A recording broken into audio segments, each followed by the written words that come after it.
Hi, this is Born62, I'm underused. Today we're going to look at the reverse curl, which is an exercise that a lot of people have misunderstood. Not in the way that it works, but they omit it because they don't think they need it. Most people agree that the brachioradialis of the forearm is a muscle worked with the reverse curl, and that is right. But you have three flexors that bends the arm or the elbow, so to speak. You have the biceps, very well known. Beneath the biceps you have the brachialis, which most people ignore or don't know exists.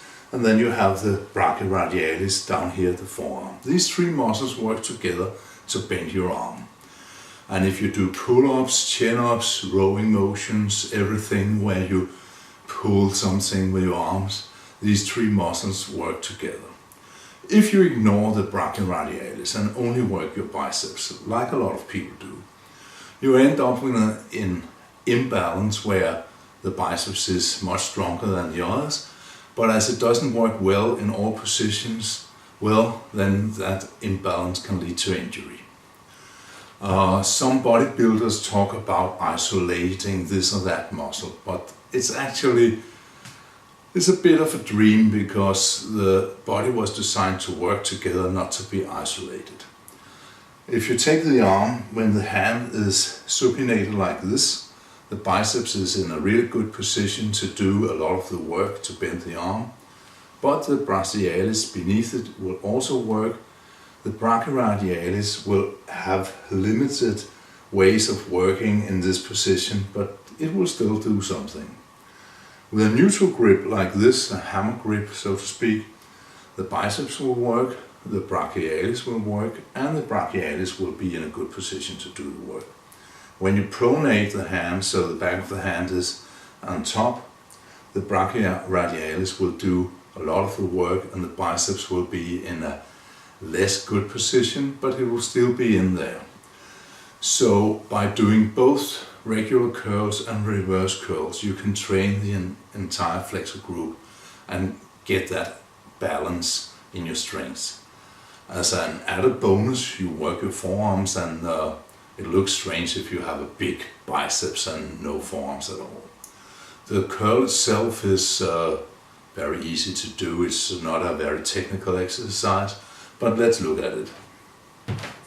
I prefer to use a curved bar or chamfered bar like the easy bar because it puts less strain on the elbows or the wrists, but you can also use a straight bar if that is better for you. The grip I use is shoulder with a wider grip than that, and it will not be good for your arms. A narrow grip will also be awkward. You should brace your core so you don't bend back and forth, and you should be able to lift the weight without doing any kind of excessive movement like the Mr. Bean dance.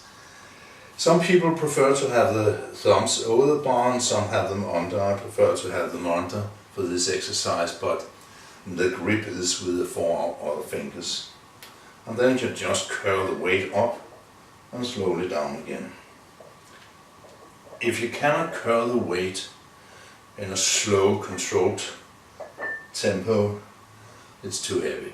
So up and down you go. As you begin to tire, you can use a little body English for the last reps.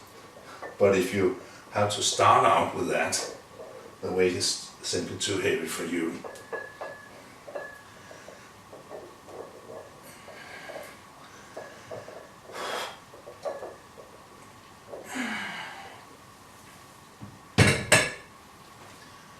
In most cases, the fibers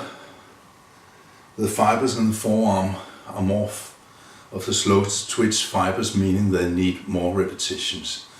So if you work your biceps with 10 to 12 reps, I suggest that you choose a weight for the brachioradialis, for the forearms, the reverse curl, that allows you to do at least 15 reps.